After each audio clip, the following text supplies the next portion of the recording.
Welcome to JM Students Education. இந்த video நம்ம பார்க்க போறது 11th standard accountancy unit 5 sum number 3.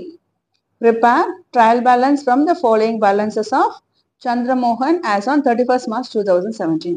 So இதுக்கு நம்ம heading எழுதும்போது in the books of Chandra Mohan trial balance as on 31st March 2017. 31st March 2017.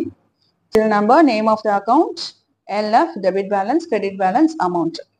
So first, capital 1,24,500. Capital is a liability. Credit side la 1,24,500. Next என்ன இருக்கு drawings debit balance, so 2,000 debit column la எழுதுறோம். அடுத்தது loan borrowed. loan ன்றது நமக்கு liability. அப்ப நம்ம எங்க எழுதுறோம் credit column la 7,000. Sales ன்றது income. அப்ப இதை எங்க எழுதணும் credit side 53,400. Purchase ன்றது expenses. அப்ப அதை எங்க எழுதணும் debit column ல 40,000. Bank overdraft is also a liability. அப்ப இந்த column ல எழுதணும் bank overdraft ன்றது liability. Bank balance ன்றது asset, bank overdraft ன்றது liability. So இப்ப இந்த column ல எழுதணும் credit column ல 5,800.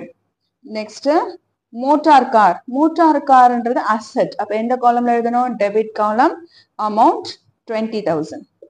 General expenses வந்தாலே நமக்கு debit column தான் 2,500. building is a asset. அப்ப இங்க வரணும் debit column 1,10,000. stock asset 16,200 in debit column. Okay, இப்போ நம்ம அங்க கொடுத்திருக்க எல்லா அக்கவுண்ட்ஸையும் நம்ம இங்க போட்டாச்சு. பேலன்ஸ் எல்லா அக்கவுண்ட்ஸோட பேலன்ஸையும் எழுதியாச்சு. இப்போ டோட்டல் பண்றோம்.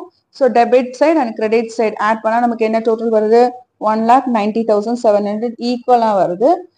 அவ்வளவுதான் இந்த சம். That's it. தேங்க்யூ.